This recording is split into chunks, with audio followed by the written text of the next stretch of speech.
Hello people, we're back again. Still on the issue of budget padding. Frivolous spending. Monies siphoned through different means.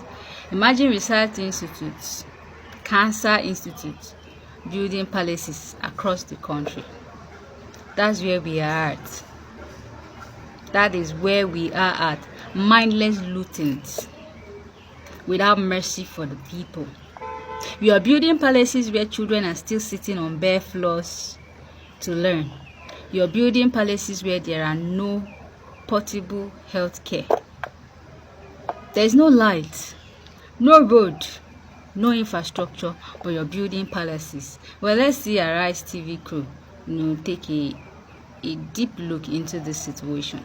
Now, as we continue to scrutinize the 2026 budget, Nigerians are reacting with outrage after the Public Accountability Organization, Trachea, revealed that the 2026 proposed budget set aside 22.15 billion naira for the construction, renovation, and furnishing of 100 royal palaces across the country.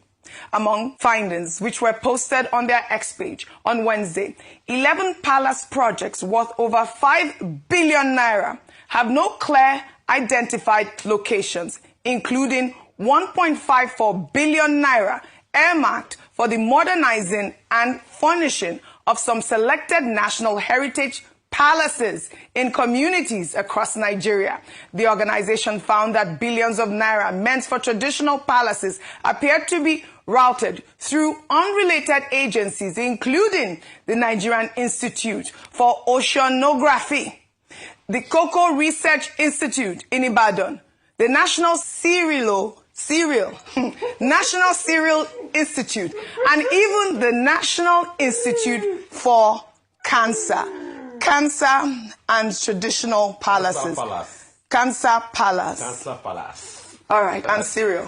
Well, this is coming just days after Trachea also revealed that 8.05 billion naira was allocated for the construction, renovation, and equipping of churches and mosques, with several projects embedded in ministries unrelated to religious affairs.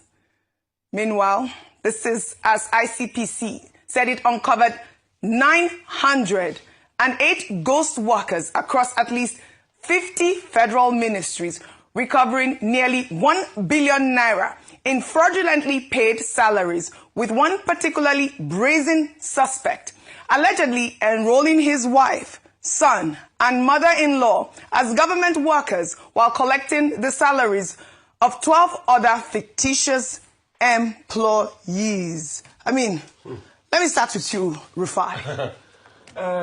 The budget show is going on. In fact, we should have a special series on Arise TV called The Budget Show. Yes, that's what we are doing right now. Yeah, we're going to continue to scrutinize it. Show. We do it periodically. Audrey, you can see, this was the argument I was making. The reason why people like us argued for subsidy removal then was that we thought government would be transparent enough and plow the money into the needs of the people. But see what they are spending it on, Audrey. If National Cancer Research Institute, that ought to make research funding available for schools for cancer, is the one now building palaces, and they are collecting the money. And these are some that Trachea has been able to reveal, because there are still many more like that. Urge till today, they've not given us line by line item how they spent 8.8 trillion. That it was the World Bank that drew attention to. Till today, most of the line items in the budget that we need to see have not been spent on the people. I talked about even the deputy speaker that had the effrontery to now send these people to write that they wanted to use it for young people, when National Orientation Agency has not gotten their money. A penny has not been dropped. When National Orientation Agency, when we advocated for them the last night, they got their money. We saw the impact. You saw all of the things they were doing here, even with us, here in Arise. Right. And please, government, pay anyway on time. Please. Yes. So, you see the kind of process that goes on. What I would like to say is, I don't know because this problem keeps happening every year, I don't know if we can pass a bill to strengthen the powers of the FRC, Federal Revenue Commission, to scrutinize and make the powers be sort of like an OBR in the UK, to scrutinize the budget process. In fact, in my head, I've written that bill where that agency that will scrutinize the budgets will not be subservient to the president, will not be subservient to the National Assembly. The people on the agents will serve independently.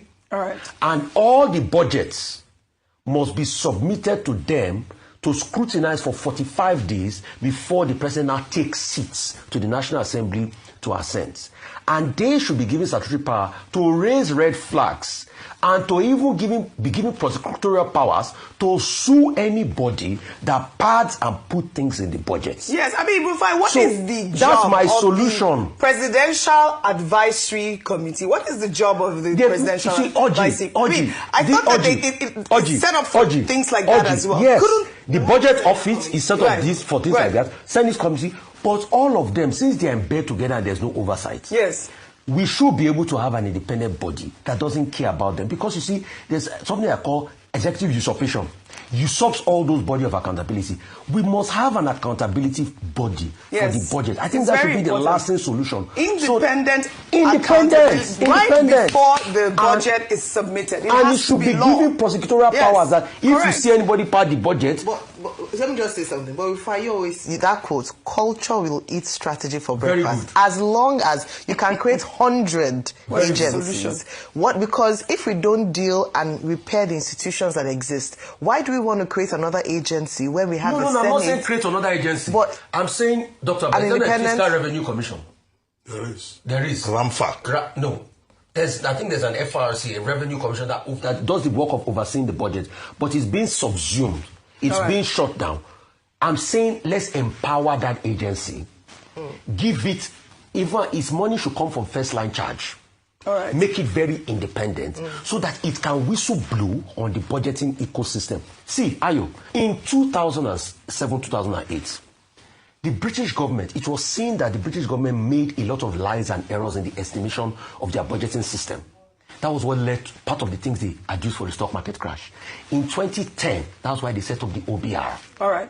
So we must have that accountability watchdog that is empowered. Yes, I agree with that accountability watchdog. I mean, here we are seeing, because we talk about this money being allocated to mosques, churches. Now, palaces, 22.15 billion. Interesting, right? Nigerians wake up. They don't thief our future finish. They don't thief our future finish.